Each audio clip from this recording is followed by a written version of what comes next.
মনোযোগ। আল্লাহ রব্বুল ইজ্জতুল জালাল আবু লাহাবকে ডাক দিয়ে বললেন, শোন রে আবু লাহাব, শুধুমাত্র কেবলমাত্র তোকে ধ্বংস করে দেইনি, আমি আল্লাহ রব্বুল ইজ্জতুল জালাল তোমার স্ত্রীকে, তোমার সন্তান, তোমার সম্পত্তিগুলাকেও ধ্বংসের কথা বলেছি। এর কারণ হলো আল্লাহর পয়গম্বর আখিরি জামানার নবী জনাবে মুহাম্মদুর রাসূলুল্লাহ সাল্লাল্লাহু আলাইহি ওয়াসাল্লামের কাছে আল্লাহ পাক যখন আয়াত নাজিল করে দিলেন, আল্লাহ জানায়া দিলেন, বন্ধুরে, ওয়ানজির আশিরাতাকাল আকরাবিন, তোমার নিকটাত্মীয় যারা কাছের মানুষ যারা, তাদের কাছে দিন পৌঁছে দাও, কালিমার দাওয়াত পৌঁছে দাও। এই সূরা শুআরার আয়াত নাযিল হয়ে যাওয়ার পরে আল্লাহর পয়গম্বর আখিরি জামানার নবী জনাবে মুহাম্মদুর রাসূলুল্লাহ সাল্লাল্লাহু আলাইহি ওয়াসাল্লাম একদিন সকাল বেলা ঘুম থেকে উঠে সাফা পাহাড়ে উঠে গেলেন। সাফা পাহাড়ে উঠে ঘোষণা করলেন, ইয়া সাবাহা। এই কথা আরবের প্রচলন ছিল, তাদের সাহিত্য ছিল, বড় কোনো অঘটন ঘটলে পাহাড়ে উঠে সকালবেলা ডাক দেওয়া।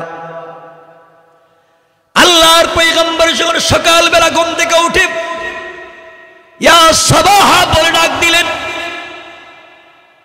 গোটা মক্কায় বড় বড় কুরাইশ বংশের যারা ছিল, আব্দে মানাফ যারা ছিল, লুই বংশের যারা ছিল, সবাই চিন্তা করলো মুহাম্মদ হঠাৎ করে ডাক দিল কেন? নিশ্চয়ই বড় কোনো খবর হবে, কোনো বিপত্তি হয়তো ঘটে গিয়েছে। আল্লাহর পয়গম্বর এতদিন পর্যন্ত দ্বীনের দাওয়াত গোপনে গোপনে দিতে লাগছিলেন। আমার ভাইরা কথাগুলো শুনবেন, সবাই নিজের মতো করে সাফা পাহাড়ের দিকে দৌড়তে লাগলো। যারা যেতে পারলো না, প্রতিবেশী পাঠাইয়া দিল, দূত পাঠাইয়া দিল, যাও তো দেখো মুহাম্মদ কি বলে। সবাই যখন উপস্থিত হয়ে গেল, আমার রাসূল তাদের সামনে কিছু কথা বললেন। আমার নবী তাদেরকে উদ্দেশ্য করে বলতে লাগলেন, শোনো, বড় বড় নেতাদেরকে লক্ষ্য করে, গোষ্ঠীর লোকদেরকে লক্ষ্য করে বললেন, শোনো, আমি যদি তোমাদেরকে বলি তোমাদের বিরুদ্ধবাদীরা তোমাদের উপরে আক্রমণ করার জন্য আসতেছে, পাহাড়ের অপর প্রান্তে দাঁড়িয়ে আছে, আঘাত করবে আজ হোক কাল, তোমরা কি আমার কথাগুলোকে বিশ্বাস করবে? সবাই এক বাক্যে ডাক দিয়ে বলল, মুহাম্মদ ইবনে আব্দুল্লাহ, তুমি আমাদের ভাতিজা, কেউ বলছে ভাই, কেউ বলছে বন্ধু, শোনো, তোমাকে আমরা চিনি, দীর্ঘদিন পর্যন্ত তোমাকে আমরা দেখেছি, আজ পর্যন্ত তুমি আমানতের খেয়ানত করো নাই, কোনো মানুষের সঙ্গে খারাপ ব্যবহার করো নাই, আচরণ করো নাই, অন্যায় করো নাই, তোমাকে আল আমিন বলি, তোমার কাছে আমরা আমানত জমা রাখি, আজ পর্যন্ত তুমি কারোর সঙ্গে খারাপ ব্যবহার করো নাই, তোমার সঙ্গেও কেউ খারাপ আচরণ করে নাই, তোমাকে নিয়ে আমরা গর্ববোধ করি, তোমার মতো একটা যুবককে নিয়ে আমরা মক্কার মানুষ আনন্দিত, কুরাইশের মানুষ তো অহংকার করি। কি বলতে চাও, কি বলবা বলে ফেলো। আল্লাহর পয়গম্বর ডাক দিয়া বললেন, শোনো রে, আমি দেখতে পাচ্ছি তোমাদের জন্য জাহান্নামের আগুন দাও দাও করে জ্বলতেছে, তোমরা আজ থেকে তাওহীদের উপরে বিশ্বাস করো, মূর্তি পূজা ছেড়ে দাও, অগ্নি পূজা ছেড়ে দাও, গাছের পূজা ছেড়ে দাও, মাছের পূজা ছেড়ে দাও, পাথরের পূজা ছেড়ে দাও, সূর্যের পূজা ছেড়ে দাও, দুনিয়ার সকল দেব দেবীর পূজা ছেড়ে দাও, এক আল্লাহর তাওহীদের স্বীকৃতি দাও। আল্লাহ আমাকে রাসূল এবং নবী বানিয়ে পাঠিয়েছেন, রিসালাতের স্বীকৃতি দাও।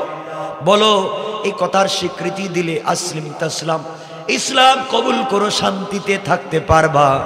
তোমরা, আমি দেখতেছি তোমাদের জন্য জাহান্নামের আগুন দাউ দাউ করে জ্বলতেছে, ইন্তেকাল করলে জাহান্নামে যাওয়া লাগবে, আগুনে জ্বলতে হবে, এগুলার থেকে বাঁচো, কালিমা পড়ে মুসলমান হয়ে যাও, শান্তিতে থাকতে পারবা। আজ থেকে আমি নবী এবং রাসূল ঘোষণা দিলাম। এই কথা রাসূল পাক বললেন, কথা এখন পর্যন্ত শেষ করলেন না, গোটা পাহাড়ের নিচে পিন পতন নীরবতা বিরাজ করছে, কেউ কোনো কথা পর্যন্ত বলে না। যেই লোকটার সঙ্গে আজ পর্যন্ত একদিন বাক বিতণ্ডা হয় নাই, একটা দিন তার সঙ্গে উচ্চ সুরে কথা হয় নাই, হঠাৎ করে লোকটা একটা কথা বলে উঠেছে, তা প্রতিবাদ করা যায় না। মক্কার মানুষ কিং কর্তব্য বিমূঢ় হয়ে গেল, অবাক হয়ে গেল, হতবাক হয়ে গেল, বুকা হয়ে গেল। কি জবাব দিবে, কি বলবে? সবাই যখন কোনো জবাব দিচ্ছে না, পাবলিক এখন পর্যন্ত কোনো কথা পর্যন্ত বলছে না, সবার আগে দাঁড়িয়ে গিয়েছে রসুলের চাচা আবুল আহাব, যার নাম ছিল আব্দুল উজ্জা। যেহেতু নামের মধ্যে শিরিক আছে, এই জন্য আল্লাহ নামটাকে চেঞ্জ করে রেখে দিয়েছেন। এই নামটাকে কোরআনের ভিতরে নিয়ে আসেন নাই। আবুল আহাবের ভিতরে যেহেতু জাহান্নামের আগুন পাওয়া যায়, এই জন্য নামটাকে নিয়ে এসেছেন। আমার বন্ধুগণ, এগুলো লম্বা তাফসীর, শুধু মূল বিষয়টা বোঝাতে চাই। আবুল আহাব দাঁড়িয়ে গেল আর ডাক দিয়ে বলে, তাব্বান লাকা ইয়া মুহাম্মদ সাইরাল ইয়াউম আলী হাদা জামাতানা আয় দাওতানা। মুহাম্মদ ইবনে আব্দুল্লাহ রে, তোমার সারাদিন ধ্বংস হয়ে যাক, তুমি ধ্বংস হয়ে যাও। এই কথা বলবার জন্য কি তুমি আমাদেরকে একত্রিত করেছো? কি বলতে চাও তুমি? কি বলতে চাও? কি ওয়াজ করতে চাও? এগুলা মানতে পারবো না। আবুল আহাব দাঁড়িয়ে গেল, হাতের মধ্যে পাথর নিল, আমার নবীকে আঘাত করতে উদ্যত হল। আমার বন্ধুগণ, বিশ্ব নবীকে ডাক দিয়ে বলছে, মুহাম্মদ ইবনে আব্দুল্লাহ, তুমি যেই কথা বলছো, এই কথার মাধ্যমে বোঝা গেল তুমি একটা পাগল, তোমার আল্লাহর একটা পাগল। আমার বন্ধুগণ, বলতে চাই, রাসূল পাক প্রকাশ্যে দ্বীনের দাওয়াত দিলেন। সর্বপ্রথম বাধা দিয়েছে কে? কথা কয় না। আবুল আহাব রাসূলের কি? আরেকটা পরিচয় দেন, আরেকটা পরিচয় দেন। ঘরের লোক? ঘরের লোক না বাহিরের লোক? চাচা কি বাহিরের লোক না ঘরের লোক? নসরুল আপন চাচা, আপন বিয়াই, দুই মেয়েরে বিয়ে দিয়েছে এক ঘরে, তাও ঘরের লোক। রাসূল দ্বীনের দাওয়াত শুরু করলেন, সর্বপ্রথম বাধা দিয়েছে বাহিরের লোক। কথা বলেন। আজ দ্বীনের দাওয়াত দিতে গেলে রাস্তাঘাটে বাহিরের লোক আমাদের বাধা নয়, আমাদের মতো টুপিওয়ালা পাঞ্জাবিওয়ালা ঘরের লোক ইসলামের বাধা হয়ে দাঁড়িয়ে যায়। আমার বন্ধুগণ, নবীজি কষ্ট পাইলেন, অনেক কষ্ট পাইলেন। আপনারা তো জানেন না, এখানে লম্বা কথা আছে। কষ্ট পাইলেন, অথচ রাসূল পাক সাল্লাল্লাহু আলাইহি ওয়াসাল্লাম কষ্ট পাই আল্লাহর কাছে বলছেন, আল্লাহ, আবুল আহাব আমাকে গালি দিয়েছে, আমার চাচা, আমার কোনো কষ্ট নাই। আমাকে পাথর দিয়ে মারতে চাইছে, আমার কোনো কষ্ট নাই। কিন্তু আল্লাহ, তোমাকে পাগল বলে গালি দিছে, আমার বড় কষ্ট হয়। তোমাকে কেন গালি দিল? আল্লাহ জানাইয়া দিলেন, বন্ধুরে, আমাকে যদি কেউ গালি দেয় মাফ, আমার কোরআনকে কেউ গালি দেয় মাফ, কিন্তু যাকে দুনিয়ার জমিনে বন্ধু বানিয়েছি, আমার বন্ধুকে কেউ গালি দিলে, তাকে যদি কাবা চত্বরেও পাওয়া যায়, তাকে মাফ দেওয়ার সুযোগ নাই।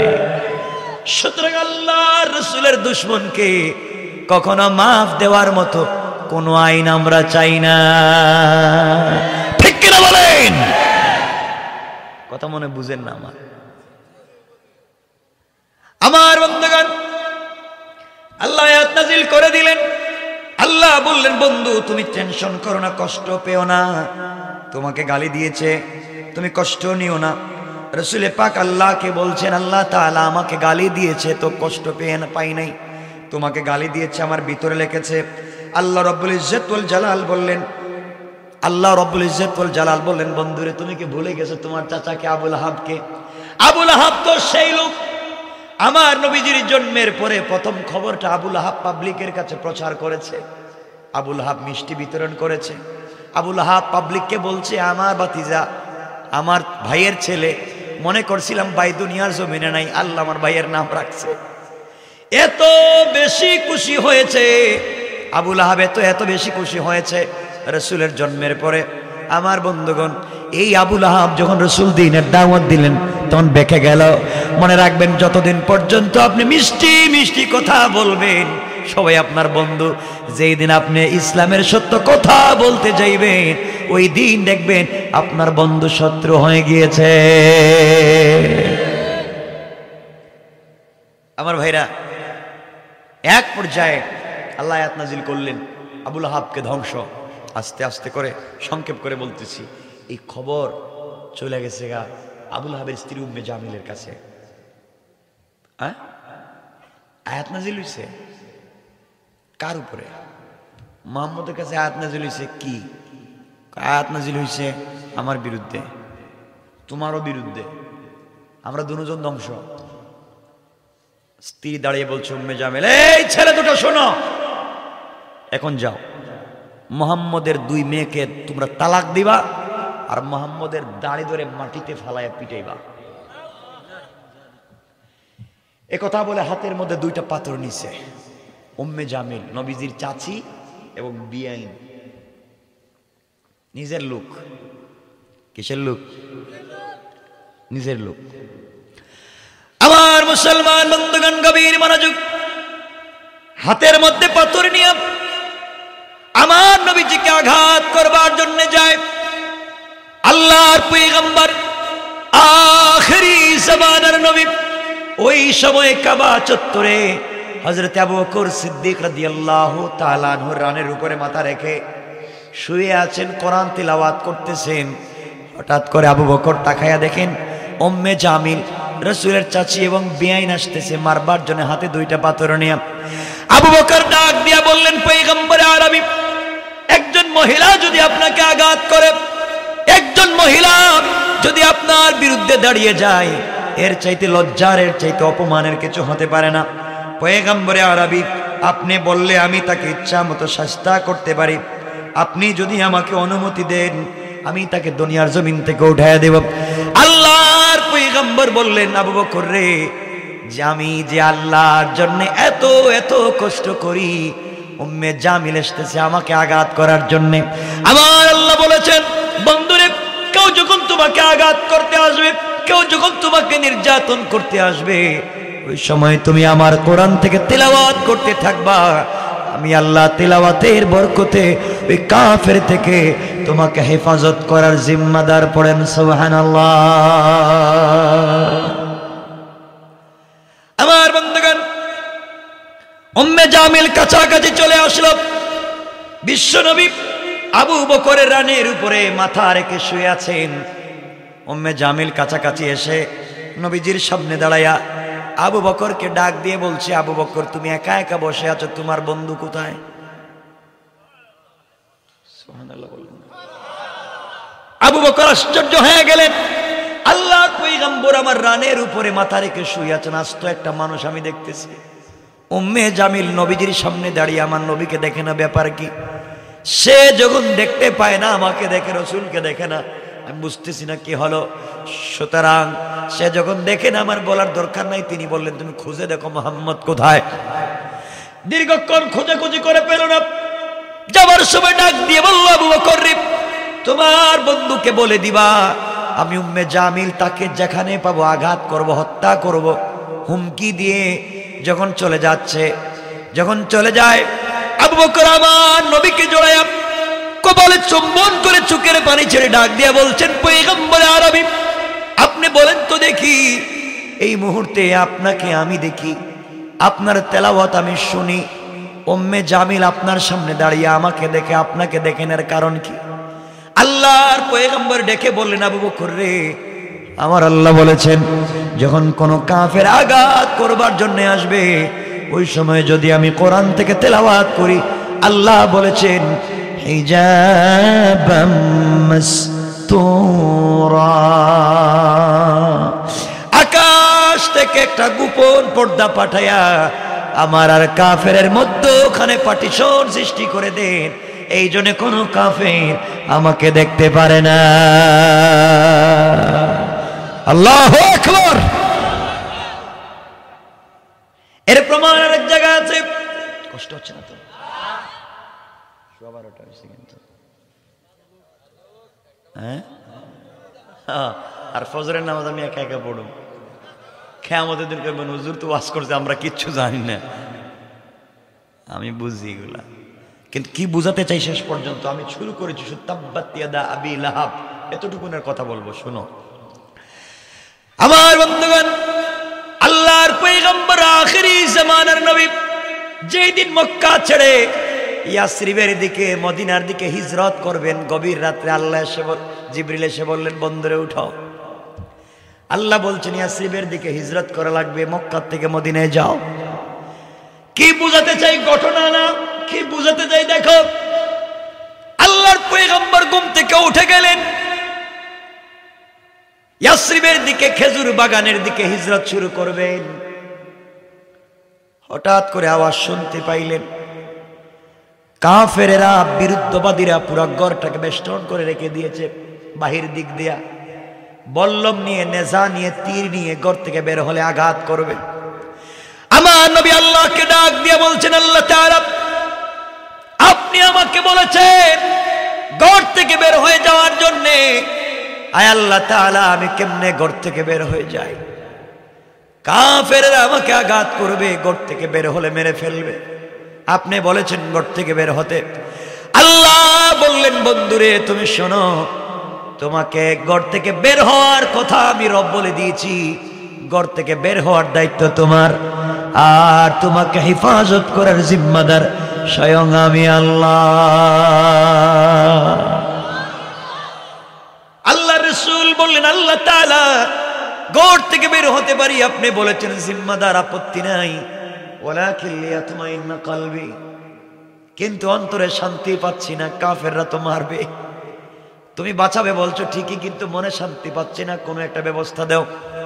আল্লাহ ডাক দিয়ে বলেন বন্ধু শোনো, তাহলে তুমি এইবার হাতের মধ্যে কিছু কঙ্কর নেও, বালি নেও, পাথর নেও, কোরআন থেকে কিছু তেলাওয়াত করে কাফেরদের উপরে নিক্ষেপ করে দাও, এর মাধ্যমে তোমাকে আমি হেফাজত করব। আল্লাহ রাসূল বলছেন আল্লাহ তাআলা নিক্ষেপ করলে তো কই দিকে যায়? যেদিকে নিক্ষেপ করা যায় এদিকেই যাবে আল্লাহ তাআলা। ও পয়গম্বর আপনাকে বলেছি নিক্ষেপ করবার জন্য, আল্লাহ রাসূল বলছেন আল্লাহ তাআলা নিক্ষেপ করলে তো একদিকে যাবে, যেদিকে মারবো ওদিকে যাবে, অন্যদিকের কাফেররা তো আমাকে আঘাত করবে, হত্যা করে ফেলবে।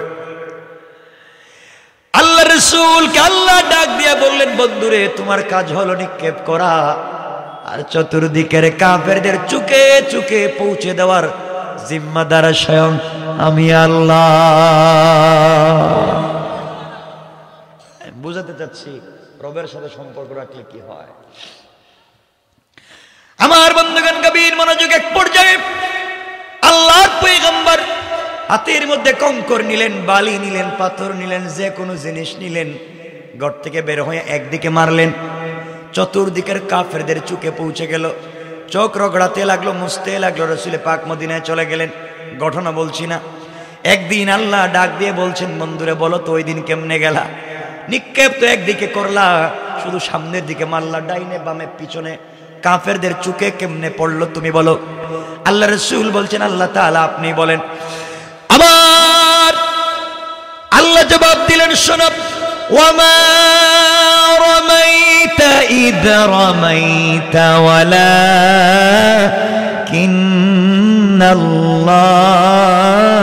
রামা। আল্লাহ রাব্বুল ইজ্জত ওয়াল জালাল বললেন বন্ধুরে মনে করেছো তোমার হাত দিয়ে তুমি নিক্ষেপ করেছো? না না, আমার উপরে ভরসা করে, আমার উপরে বিশ্বাস রেখে তুমি যখন ঘর থেকে বের হয়ে নিক্ষেপ করেছো, ওইটা তুমি আল্লাহ, তোমার হাত থাকে নাই, ওটা হয়ে গিয়েছে আমি আল্লাহর হাত। আর আমি আল্লাহ আমার হাত দিয়া কাফেরদের চুকে চুকে পৌঁছে দিয়েছি। পড়েন সুবহানাল্লাহ, আল্লাহু আকবার বলে। এই রব আসেননি? আসেননি? কাফেররা যত কৌশল করুক না কেন, ইসলামকে মুছে দেওয়ার কোন সুযোগ আমার আল্লাহ বলছেন কাফেররা, বেঈমানেরা যত জিনিস দিয়ে দিন মুছে দিতে চায়, তারা যত কৌশল করে, আল্লাহ বলছেন আমার কৌশল আরো বড়। আমার আল্লাহ বলেন কোরআনে কারিমে, আল্লাহ বলেন, আমার আল্লাহ বলেন ওয়া মাকারু ওয়া মাকারাল্লাহ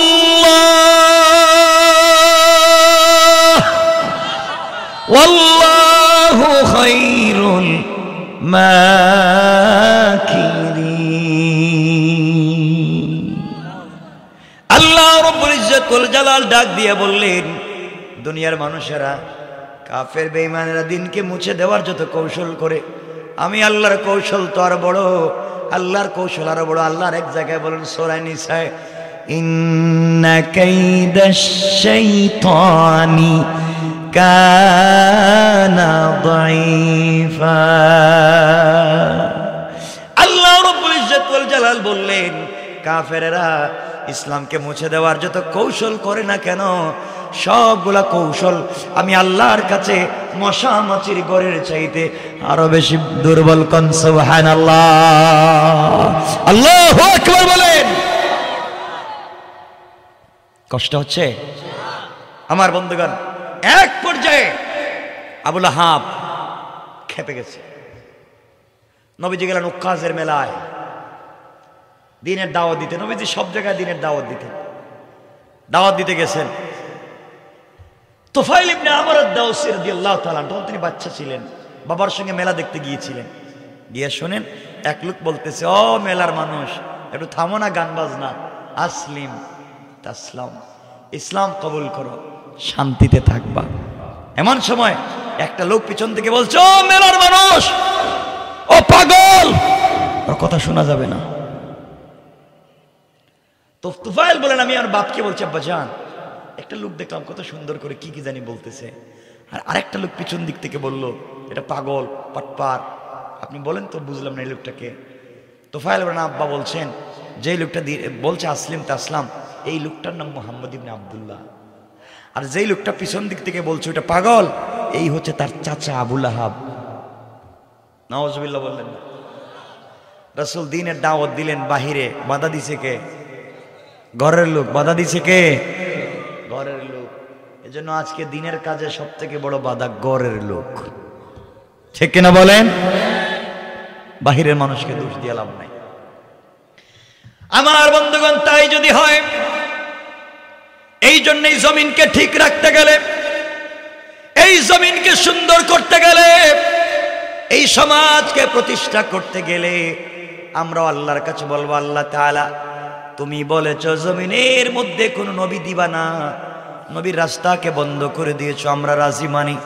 আল্লাহ কিন্তু তুমি তো বলো নাই দুনিয়ার জমিনে আর ওমর দিবা না, ওই কথা বলো নাই। আল্লাহ তাআলা এই গোটা দুনিয়াকে সোজা রাস্তায় নিয়ে আসতে হলে এই জমিনে একজন ওমরের দরকার আছে না? না,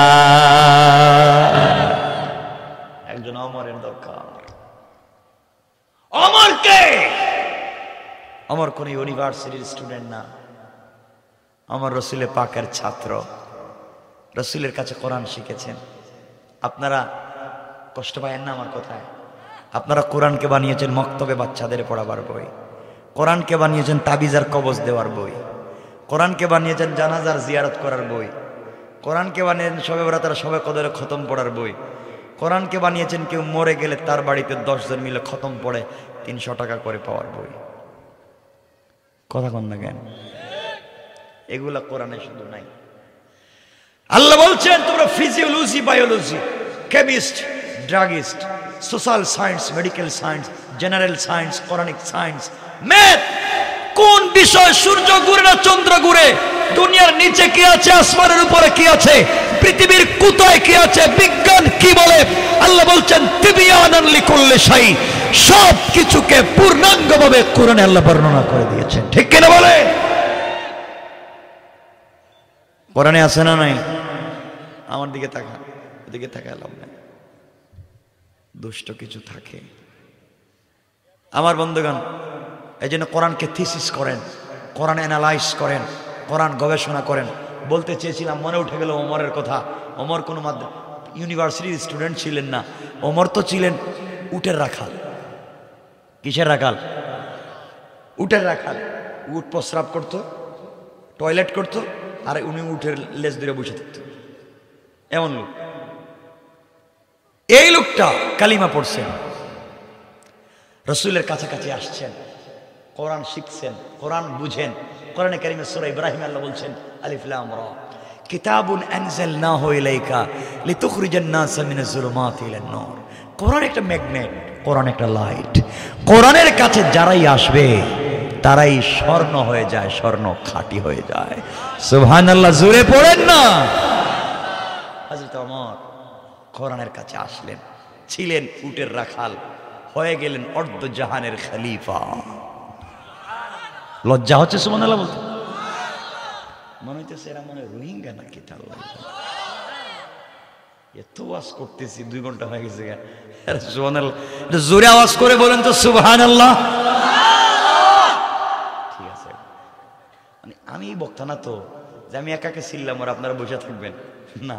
আমার গলা ভাঙলে আপনাদের একটু ভাঙা লাগবে, এই নিয়ত করেই বসছি, বুঝছেন? কষ্ট হচ্ছে না তো? এই ওমর, যে ওমর উটের রাখাল ছিলেন, আল্লাহ রসুলের কাছে এসেছেন, রসুলকে নেতা মেনেছেন, নিজে রসুলের কর্মী হয়েছেন, কোরআনকে সংবিধান মেনেছেন, গোটা সমাজ চেঞ্জ হয়ে গিয়েছে। ওমর তো এমন মানুষ, মদিনা একবার ভূমিকম্প হয়েছে, ওমর হাতের তরবারি মদিনার মাটিতে গেড়ে বলছেন, এই মদিনার মাটি, আমি মুহাম্মদের কর্মী, মুহাম্মদ জিন্দা, হায়াতুন নবী, মদিনায় জিন্দা, আর তুই মাটি কাঁপবে, বরদাস্ত হবে না।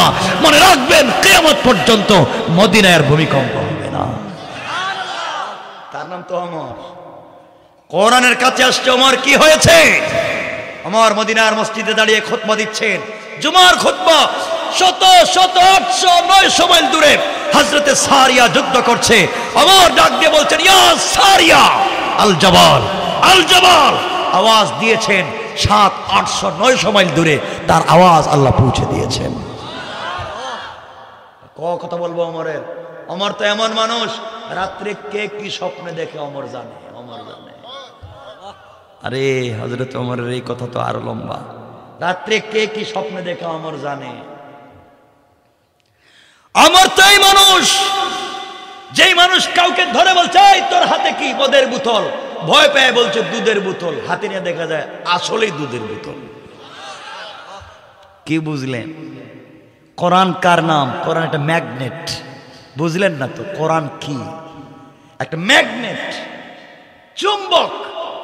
কাছে আসেন, কাছে আসেন। আপনারা তো শুধু মোবাইল কোম্পানি কাছে আসার গল্প শুনে, কাছে আসো। আরে কাছে আসার গল্প তো 1450 বছর আগে শিক্ষা দিয়েছেন আল্লাহ রসুল, ঠিক কিনা বলেন? কাছে আসো, ইলম সিনা দের সিনা, কাছে আসো। জানি মুসলমান কি বলতে চাই। ওমর তো এমন এক ব্যক্তির নাম, যারে দেখলে শয়তানের রাস্তা চেঞ্জ করে যেত। একদিন জোহরের সালাত পড়ে নবীজি বাইরে হইছেন মসজিদের নববী থেকে, হঠাৎ করে দেখেন শয়তান খুব তাড়াতাড়ি আসতেছে, অরিজিনাল শয়তানটা। নবীজি বলেন, আজকে আসুক, ওরে কিছু জিজ্ঞামো আজকে, কেনই শয়তান এটা করে। খুব আসতেছে, নবীও যাইতেছে, হঠাৎ করে দেখেন শয়তান রাস্তা চেঞ্জ কইরা, রাস্তা থেকে জমিনে দিয়ে পুরা উমার দৌড় উল্টো দিকে। নবীজি বলেন, কি রে, আমার দিকে তো শয়তান দৌড়াইবার কথা না, ও দৌড় দিতেছে কেন? কাহিনী কি? নবীজি পিছন দিকে তাকায় দেখেন উমর আইতেছে। ওমর, আল্লাহু আকবার বললেন না? বলছে, বুঝছি না শয়তান, আমার উমরে দেখছিস। এমন ভয় পায়। ওমর আর কিছুই না, শুধু কোরআন পড়েছে, শুধু কোরআন। হযরত ওমর কে ছিলেন শোনো। রাত্রবেলা হাঁটতেছেন, হাঁটতেছেন, ঘুরতেছেন, আপনারা যা জানেন তা বলছি না, ঘুরতেছেন। হঠাৎ করে একটা ছেলে একটা বস্তা কাঁধে নিয়ে যাচ্ছে। আমার বলছেন, কি? দাঁড়া। লোকটা চিন্তা করছে, ধরা খাইছি, এখন তো বাঁচবার কোনো পথ নাই। তোর বাড়ি সবসময়, উমর খালিফা, উমর রাষ্ট্রপ্রধান, কিন্তু তোর বাড়ি একটা খোলা থাকে, এমনি দেখলে ভয় পায় পাবলিক। তোর হাতে কি? সেই মাত্র 1 বোতল খাইছে মদ, হাতে আছে আরো 2 বোতল। চিন্তা হইলো বাড়ি থেকে আড্ডা দিয়ে খাইব। কি হাতে? মদের বোতল।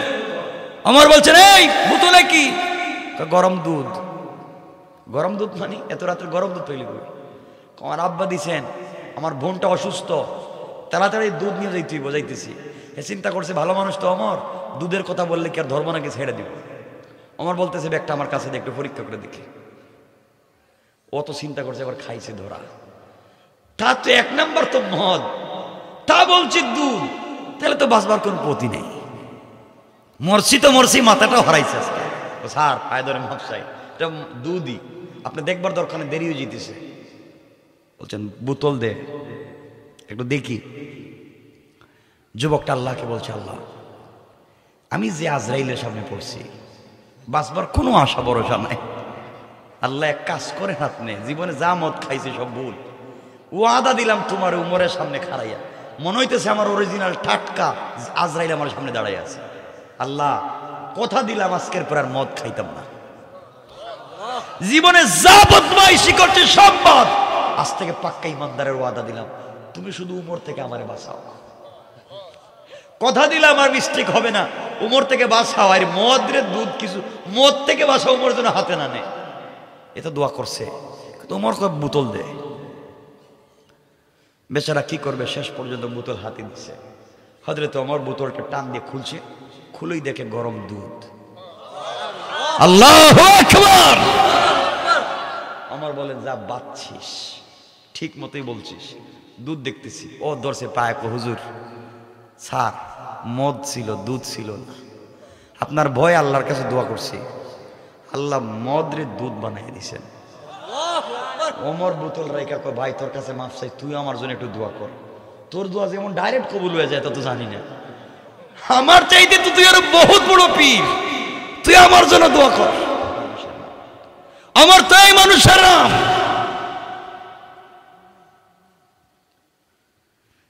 আমার বন্ধুগণ, যেই কথা বলে আলোচনা শুরু করেছিলাম সেই কথার দিকে যাচ্ছি। এই আমার ফজরের সালাত পড়াচ্ছেন, মসজিদে নববীতে ফজরের ইমামতি করতেছেন। এমন সময় তিনি যখন ইমামতি করতেছেন, প্রথম রাকাত ইমামতি করলেন, প্রথম রাকাতের সালাত পড়িয়ে দিলেন। ঘটনা একটা শুনেন। হযরত ওমরের কাছে একদিন মুগীরা ইবনে শুবা নামে এক ব্যক্তির গোলাম আবু লুলু আল মাজুসি এসে বলছে, খলিফাতুল মুসলিমিন, আমিরুল মুমিনিন, আমার নাম আবু লুলু আল মাজুসি, মাজুসি মুসলিম না, আমার মালিকের নাম হচ্ছে, আমার মালিক অমুক, আমার মালিকের নাম মুগীরা ইবনে শুবা, আমার মালিক আমার কাছে প্রতিদিন 4 টাকা চায়, তাকে যেন প্রতিদিন 4 টাকা দিয়ে আমি কোথা থেকে দিব, আপনি আমার মালিককে একটু বুঝাইয়া বলেন। তিনি বললেন, মুগীরা ইবনে শুবা তোমার মালিক, তোমার নাম আবু লুলু আল মাজুসি, তুমি কি করো? যুবকটা বলছে, খলিফাতুল মুসলিমিন, আমি খঞ্জর বানাই। খঞ্জর, খঞ্জর বানা মানে কি? মদিনার জমিনে এত পাওয়ারফুল ব্যক্তি তো কেউ নাই, খঞ্জর কেউ বানাইতে পারে না। খঞ্জর হচ্ছে ছোট একটা তরবারি, এতটুকুন লম্বা, মধ্যখানে হাতল, এদিকেও কাটা এদিকেও কাটা, ঢুকলে আর বের করা যায় না, এমনি মরে যায় মানুষ, এমন একটা তরবারির নাম খঞ্জর, অস্ত্রের নাম খঞ্জর। তুমি খঞ্জর বানাতে পারো, এত বড় পাওয়ারফুল অস্ত্র কেউ বানাতে পারে না। তোমার মালিক তোমার কাছে খঞ্জর বানানোর বিনিময়ে 4 টাকা চাইলো, বেশি চাইলো কেমনে? তোমার কাছে যদি প্রতিদিন 4 টাকা নয় 20 টাকা চাইতো, তাও তো তুমি দিতে পারতে, কেন তুমি দেও না? এই কথা শুনে চলে গিয়েছে আবু লুলু আল মাজুসি। আর চিন্তা করে, ওমর রে, তোমার কাছে গিয়েছিলাম আমার মালিকের বিরুদ্ধে নালিশ নিয়া, বিচার তো করলা না, উল্টা তাড়াইয়া দিলা, এখন থেকে তরবারি বানাবো তোমাকে মারার জন্য। চিন্তা করেন, একটা মাজুসি, আবু লুলু আল মাজুসি, মুসলিম না, একটা তরবারি তৈরি করলো, খঞ্জর বানালো আমার ওমরকে হত্যা করে দেওয়ার জন্য। একদিন ফজরের সালাতে, অন্ধকার টাইমে মসজিদে নববীতে ফজরের সালাত হচ্ছে, এমন সময় ওমরের নেতৃত্বে, ওমর যখন ফজরের সালাতের ইমামতি করতেছেন, আবু লুলু আল মাজুসি অন্ধকার সময় ওমরের আস্তে আস্তে কাছাকাছি ডান অথবা বাম পার্শ্বে নামাজে দাঁড়িয়ে গেল। প্রথম কাতারে নামাজে দাঁড়িয়ে গেল, নামাজ শুরু হয়ে গেল, তার পকেটে কিন্তু খঞ্জর আছে, কোনোভাবে ওমরকে হত্যা করবে। আমার বন্ধুগণ, এক পর্যায়ে ফজরের সালাতের প্রথম রাকাত কমপ্লিট হয়ে গিয়েছে, দ্বিতীয় রাকাতের সূরা শেষ হয়েছে, হযরত ওমর রুকুতে যাবেন, এমন সময় আবু লুলু আল মাজুসি পকেট থেকে খঞ্জর বের করে পেটের ওই জায়গায় দিছে একটা, ওই জায়গায় একটা, নিজ পিছন দিকে একটা, 3 জায়গায় স্টেপ করলো। তিন জায়গায় আঘাত করেছে, সাথে সাথে হযরত ওমরের নাড়ি বুড়ি বের হয়ে গিয়েছে। নামাজের ভিতরে হাতের খঞ্জর দিয়ে ঘুরাতে ঘুরাতে মসজিদ থেকে বের হয়ে গিয়েছে। ৬-৭ জন সাহাবীকে স্পট ডেড, জায়গায় শহীদ করে ফেলেছে। বের হয়ে চলে গিয়েছে। হযরত ওমর অজ্ঞান হয়ে মসজিদে নববীতে পড়ে গেলেন। আমার বন্ধুগণ, দীর্ঘক্ষণ চলে গেল, ওমরের জ্ঞান ফিরে না, কোনোভাবেই জ্ঞান ফিরানো যায় না। ডাক্তাররা পরামর্শ দিয়েছে ওমরকে বাঁচানো যাবে না, যে ওমর জবরদস্ত শক্তিশালী। আজকে ওমর জমিনে পড়ে গিয়েছে, অজ্ঞান হয়ে নাড়ি ভুড়ি বের হয়ে গিয়েছে। সবগুলাকে বেঁধে, কাপড় দিয়ে বেঁধে, পেটের সঙ্গে বেঁধে দেওয়া হয়েছে। নাবিজ দিলে মুখে পেট দিয়ে বের হয়ে যায়, পানি মুখের মধ্যে দিলে পেট দিয়ে বের হয়ে যায়, দুধ দিলে বের হয়ে যায়। বুঝা গেল কমপ্লিট ছিদ্র হয়ে গিয়েছে। ওমরকে আর বাঁচানো যাবে না। ডাক্তারেরা বলছে আর বাঁচবেন না। গোটা মুসলিম বিশ্বে কান্নার রোল পড়ে গিয়েছে। নামাজের সলাতে আঘাত করেছে, আমাদের খলিফাকে হত্যা করে ফেলেছে। এমন সময়ে দীর্ঘক্ষণ পরে, ঘন্টার পর ঘন্টা পরে হঠাৎ করে হযরত ওমরের জ্ঞান ফিরেছে। আল্লাহু আকবার! ওমরের জ্ঞান ফিরেছে। ওমর মিটমিট চোখ দিয়া তাকাইয়া বললেন, কে আছো আমার কাছে, আমার কাছাকাছি আসো, আমি আর বাঁচব না। কথা বলতে পারতেছেন না, ব্লাড চলে গিয়েছে। কাছে ডাইকা নিলেন। আপনারা মনে করতে পারেন, বলতে পারেন হয়তো তিনি আমার ছেলে আব্দুর রহমান কোথায়, আমার স্ত্রী কোথায়, আমার সম্পত্তি কোথায়, মদিনার রাষ্ট্রের খলিফা কে হবে, আমি তো মরে যাচ্ছি। কিছুই তিনি জিজ্ঞাসা করলেন না। নিজের ছেলের কথা জিজ্ঞাসা করলেন না, নিজের পরিবারের কথা জিজ্ঞাসা করলেন না, মদিনা রাষ্ট্রের কথা জিজ্ঞাসা করলেন না। কাছাকাছি ডাইকা নিয়ে বললেন, এখানে কি একজন সাহাবী আছেন যার নাম হুযাফা ইবনুল ইয়ামান? সবাই হুযাফা ইবনুল ইয়ামানকে খবর দিয়ে আনছেন। হুযাফা ইবনুল ইয়ামান যাকে বলা হয় সিররে রাসূল, রাসূলের গোপন বিষয় যিনি জানতেন। হুযাফা ইবনুল ইয়ামান এসে কান্না করে করে ডাক দিয়ে বলছেন, খলিফাতুল মুসলিমিন, আপনি আমাকে ডাকছেন কেন বলেন?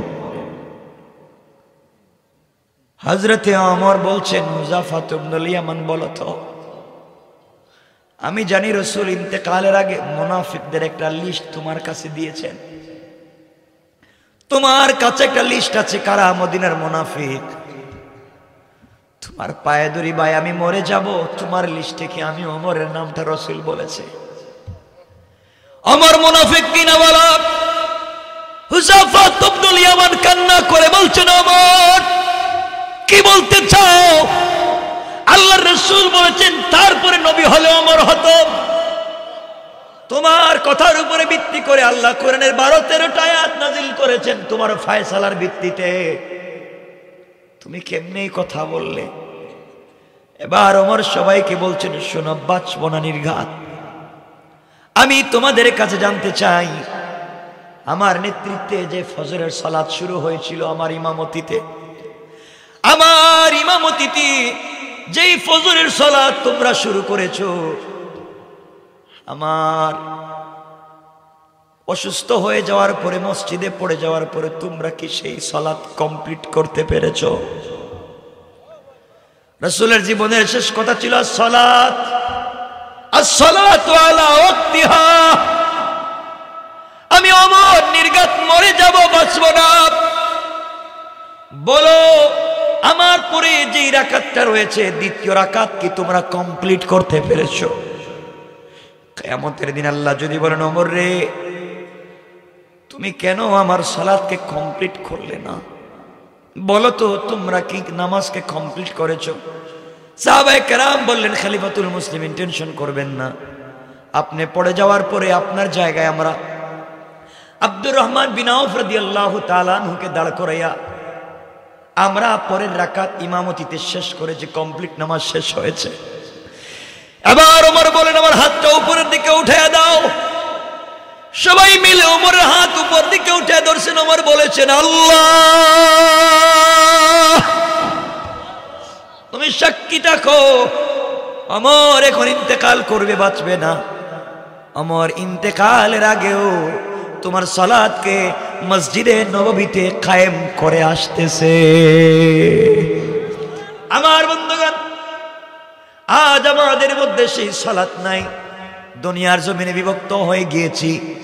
এই কমপ্লিট সালাতের কথা আল্লাহ রাসূল সাল্লাল্লাহু আলাইহি ওয়াসাল্লাম, কারণ সালাতের মাধ্যমে তাওহীদ প্রতিষ্ঠিত হয়, শিরক দূর হয়, কারণ একমাত্র মাথা নত হয় আল্লাহর সামনে। এই কারণে আল্লাহ রাসূল যখন তাওহীদের দাওয়াত দিলেন সাফা পাহাড়ে, সর্বপ্রথম নিজের মানুষগুলো বিগড়ে গেল। এর কারণ হলো তারা জানে এখন যদি এই কালেমা পড়ি নেতৃত্ব থাকবে না, কর্তৃত্ব থাকবে না, কারো সামনে মাথা নত করা যাবে না, মাথা নত করতে হবে একমাত্র আল্লাহর সামনে। কণ্ঠে কিনা?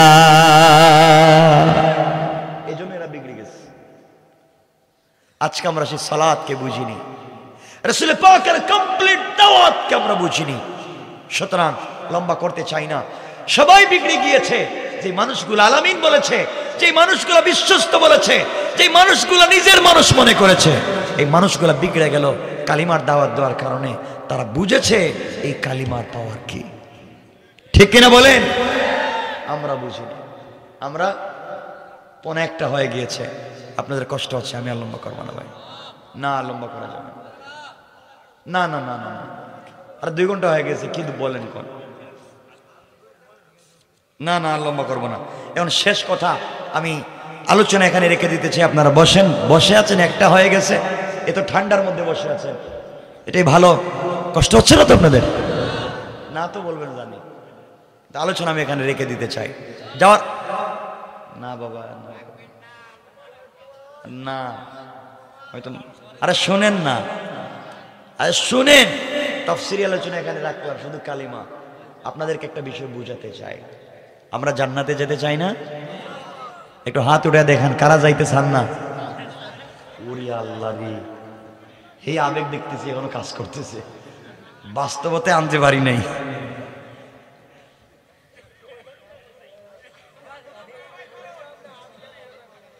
জান্নাতে যেতে চাই তো ইনশাআল্লাহ, আওয়াজ করে বলেন ইনশাআল্লাহ। আপনাদেরকে এই জান্নাতে যাওয়ার একটা ছোট্ট আমল বলে শেষ করব। তাবরানী শরীফ, দারাকুতনি, 2টা হাদিসের কিতাব বলছি। এই 2টা হাদিসের কিতাবে কমপ্লিট একটা আমল আছে।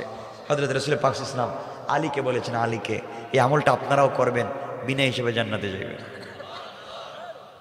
শুনেন, মা বোনদেরকে বাসায় গিয়ে বলবেন, আমার আলোচনার শেষের এই আমলটা আপনারা করবেন। আমার মুসলমান বন্ধুগণ, গভীর মনোযোগ।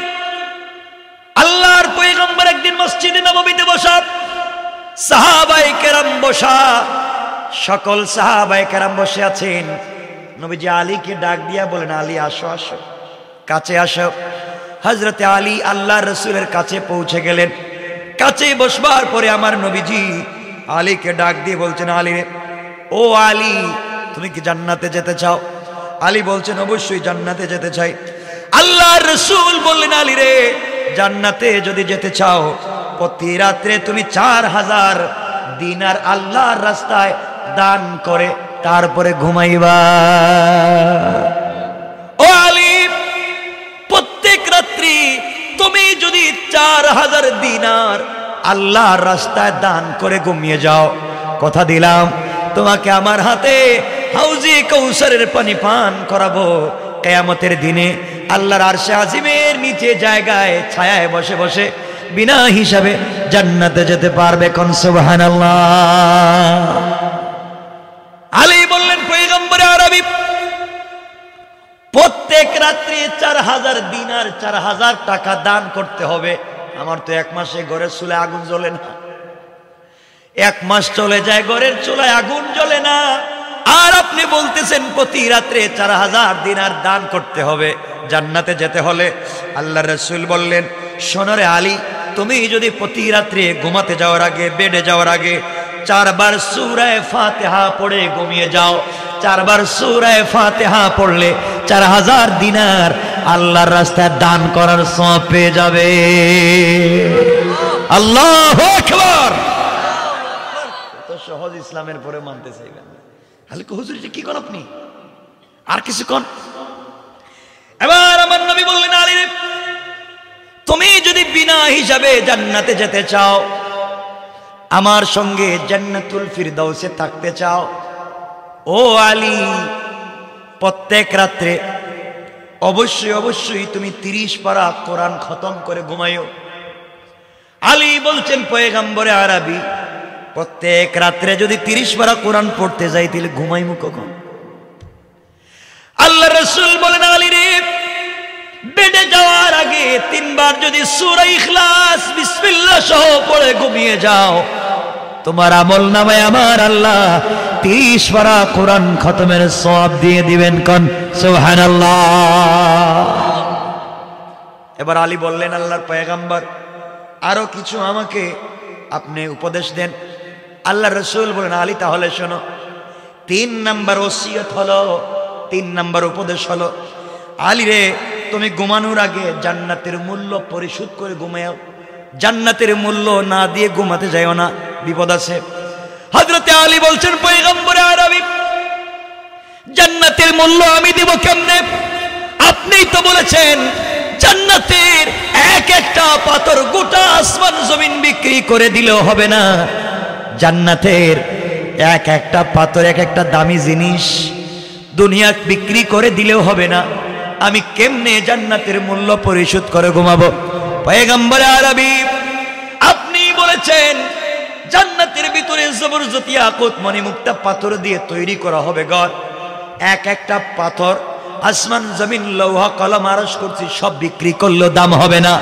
আর আপনি বলছেন প্রত্যেক রাত্রে জান্নাতের মূল্য পরিশোধ করব, আমি তো পারবো না। আল্লাহ রাসূল বলেন আলী তাহলে শোনো শোনো, তুমি যদি প্রত্যেক রাত্রে ঘুমাবার আগে 3 বার দুরূদ শরীফ পড়ে ঘুমিয়ে যাও, 3 বার দুরূদ শরীফ যদি পড়ো জান্নাতের মূল্য পরিশোধ হয়ে যাবে।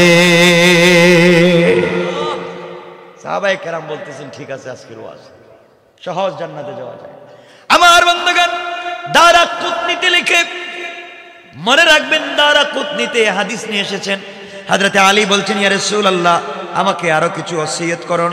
এবার রাসূল বললেন শোনো ও আলী তোমাকে আরেকটা ওসিয়ত করতেছি, তুমি প্রত্যেক রাত্রে ঘুমাতে যাওয়ার আগে 1 রাত ঝগড়া মিটিয়ে ঘুমায়ো। 2 জন ভাই মারামারি লেগে গেছে, স্বামী স্ত্রীতে ঝগড়া লেগে গেছে, গ্রামে গ্রামে বন্ধুয়ে বন্ধুয়ে মারামারি লেগে গিয়েছে, এই মারামারিটা মিটাইয়া ঘুমাতে যাইও।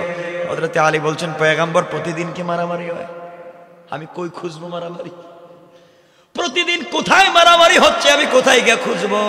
আল্লাহ রাসূল বলছেন আলী রে ঝগড়া মিটাইয়া দিলে যেই সওয়াব তুমি যদি প্রত্যেক রাত্রে ঘুমাতে যাওয়ার আগে মাত্র 10 বার আস্তাগফিরুল্লাহ পড়ো আর ঘুমায়া যাও, ঝগড়া বিবাদ মিটাইয়া দিলে যেই সওয়াব এই সওয়াব আল্লাহ তোমার আমলনামায় দিয়ে দিবে। আল্লাহ রাসূল বলছেন আলী আমার 5 নম্বর উপদেশ, আমার 5 নম্বর ওসিয়ত, তুমি প্রত্যেক রাত্রে ঘুমাতে যাওয়ার আগে একটা মকবুল উমরা একটা মকবুল হজ করে ঘুমাইও। আলী বলছেন পয়গম্বর আরবি কই মদিনার কই মক্কা, প্রত্যেক রাত্রে একটা মকবুল উমরা মকবুল হজ করে ঘুমাবো, এত সময় কোথায় পাবো? আল্লাহ রাসূল বলছেন আলী তুমি যদি প্রতি রাত্রে ঘুমাতে যাওয়ার আগে 4 বার কালিমায়ে তাওহীদ তামজিদ পড়ে ঘুমিয়ে যাও, একটা মকবুল হজ এবং মকবুল উমরা করার সওয়াব আল্লাহ তোমার আমলনামায় দিয়ে দিবে। এই জন্য আমার বন্ধুগণ মকবুল হজের যদি সওয়াব পেতে চাই আমরা 4 বার কালিমায়ে তাওহীদ পড়ব, আমরা কালিমায়ে তাইয়্যিবা তাওহীদ পড়ব। আমরা যদি ঝগড়া মিটাইয়া ঘুমাতে চাই 10 বার আস্তাগফিরুল্লাহ পড়ব। জান্নাতের মূল্য যদি দিতে চাই 3 বার দুরূদ শরীফ পড়ব। 30 পারা কোরআন খতম করে যদি ঘুমাতে চাই 3 বার সূরা ইখলাস পড়ব। 4000 দিনার দান করে যদি ঘুমাতে চাই 4 বার সূরা ফাতিহা পড়ে ঘুমাবো। এই 5টা কথা যদি মানতে পারেন আল্লাহর রাসূল বলছেন ফাদাখালাল জান্নাতা বিসালাম, ইন্তেকাল করতে দেরি হবে দারুস সালাম নামে একটা জান্নাত রয়েছে, যেই জান্নাতে গোলামেরা থাকবে বসা, আল্লাহ থাকবে দাঁড়ানো। ওই দারুস সালাম নামক জান্নাতের ভিতরে আল্লাহ দাঁড়াইয়া দাঁড়াইয়া তার গোলামদেরকে সালাম দিবেন। ওই জান্নাতের ভিতরে আল্লাহ আমাদেরকে পৌঁছায় দিবেন। পড়েন সুবহানাল্লাহ। পারবো তো ইনশাআল্লাহ? ইনশাআল্লাহ। সবাই বলেন ইনশাআল্লাহ। ইনশাআল্লাহ। আল্লাহ আমাদের সবাইকে কবুল করে। একটা হয়ে গেছে।